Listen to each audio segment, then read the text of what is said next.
Ito yung sukat na ating kailangan. Shoulder, neck, bust, armhole, sleeve length, full length. Sa shoulder, divided by 2. Sa neck, divided by 2. Sa bust, divided by 4. Sa armhole, divided by 2. Yan yung kailangan nating sukat. Ngayon, dito, naglagay na ako ng 3/4 inch na allowance para yan sa nilalagyan ng mga blouse na may mga butones, may ganyan, or polo.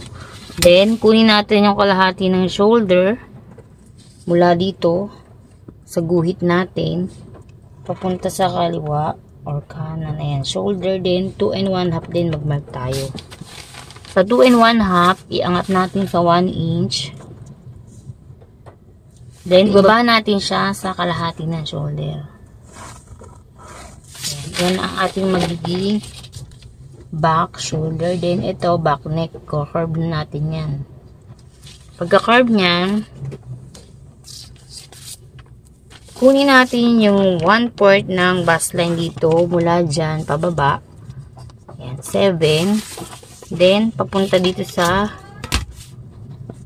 mula dyan sa mark natin na 7, papunta din dito 7 plus 1. Ayan, yung 1 allowance na yan. Taktong allowance na yan para sa luwag. Ngayon, kung gusto ng medyo mas maluwag pa, pwede naman mag-add dyan. Then, i-curve natin yung mula shoulder hanggang plus 1 natin.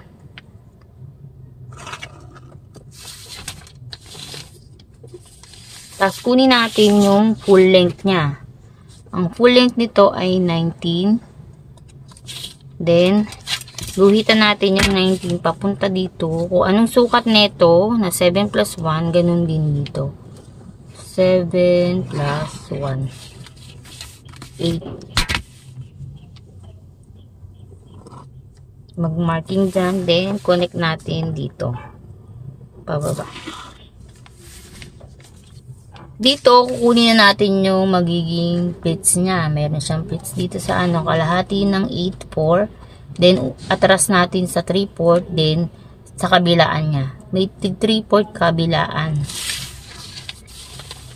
Ngayon, kukunin na rin natin dito na natin gagawin ang front. Sa front, ibaba lang natin tong shoulder niya sa 1. Kabilaan niya 1. Then, kung anong sukat nito sa back, ganun din sa front. Tsaka natin guguhitan. Ito na yung ating magiging shoulder sa front. Ito yung back, ito yung front. Ngayon, yung sa neck natin, ang neck natin ay 12. Ang kalahati ng 12, 6.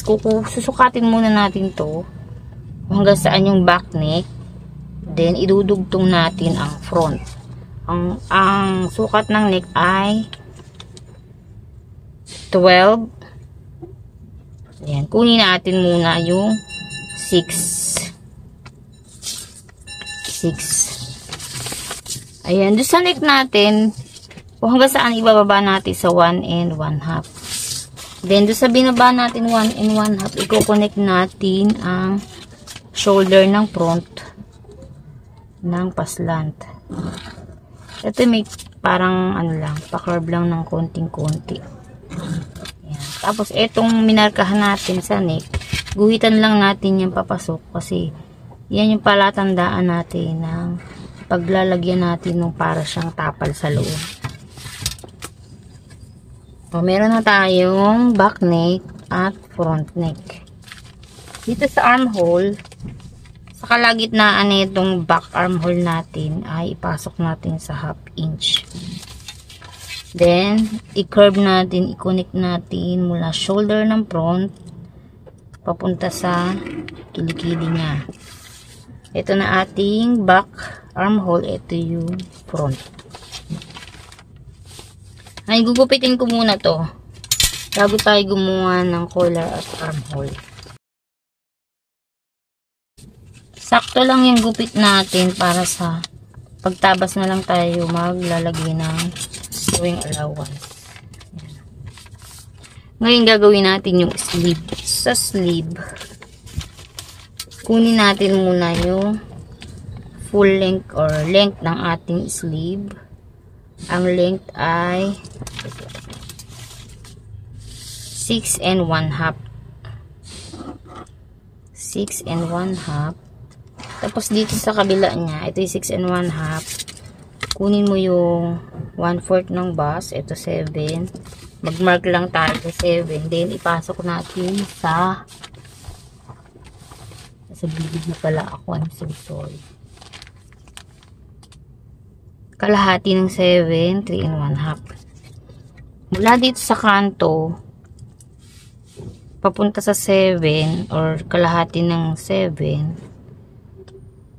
ang mamarkahan natin sa 7. Connect natin dyan. Sa tapat nitong pinasok natin na 3/4 kalahati ng 7. Then, lagyan natin yung sa arm circumference niya ay 11 and 1/2. Yung kalahati nun, connect natin.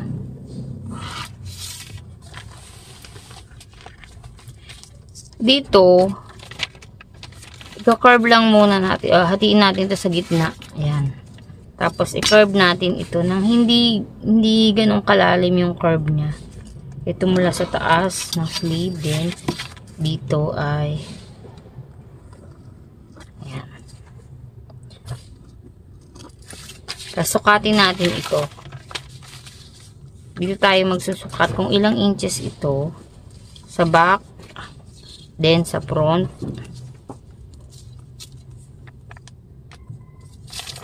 Ganon din yung gagawin natin dito. Ang nasukat ko ay 15. Ang kalahati nun ay 7 and 1/2. Yan. Nag-mark ako sa 7 and 1/2. Then, connect. Ito na yung ating magiging sleeve. Then, yung ating namang collar. Sa collar, gagawa lang din tayo ng ganyan na pattern. Ito yung magiging centerfold. Dito kukuha tayo ng sukat na 7 and 1/2. 7 and 1/2. Dito ay 6 and 1/2. Ngayon, i-curve natin tong neckline niya. Dito kasi ang inusog natin do sa pattern ng neck ay 2 and 1/2. Dito iusog lang natin siya na 3 or 2 and 3/4. Ayan, taas natin sa 1. Then, i-curve lang natin siya papunta do sa 1.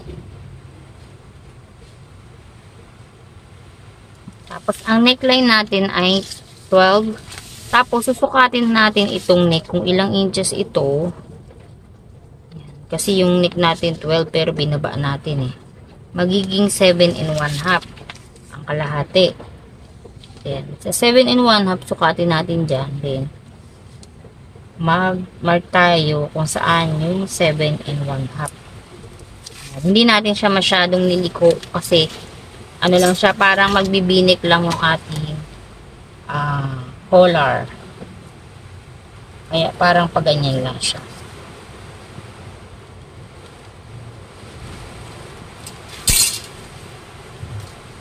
Ayan. Ngayon dito, sa tapat na mula sa dulo 2 and 1/2, tapos yung sa tapat niyan ay 3 and 1/2.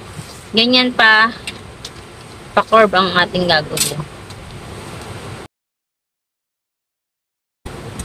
Ngayon pwede natin siyang ikat. Sa pagkat naman ng paa, ito the times 4 lang natin itong 1/4 ng ating pattern, yung lapad niya, 9. I-times 4 natin siya sa 8. 9 times 4 equals 36. Ayan, 36 ang haba by 3 and 1/2. Ito yung sa ating paha. Estimate lang to guys, hindi to sakto pero sobra to. Tapos, yung ating sa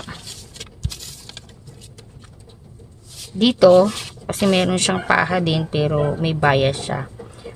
Ano to, 1 inch lang ang lalabas niya. Pero ang pinakasukat na tatabasin natin ay 2 inches inch by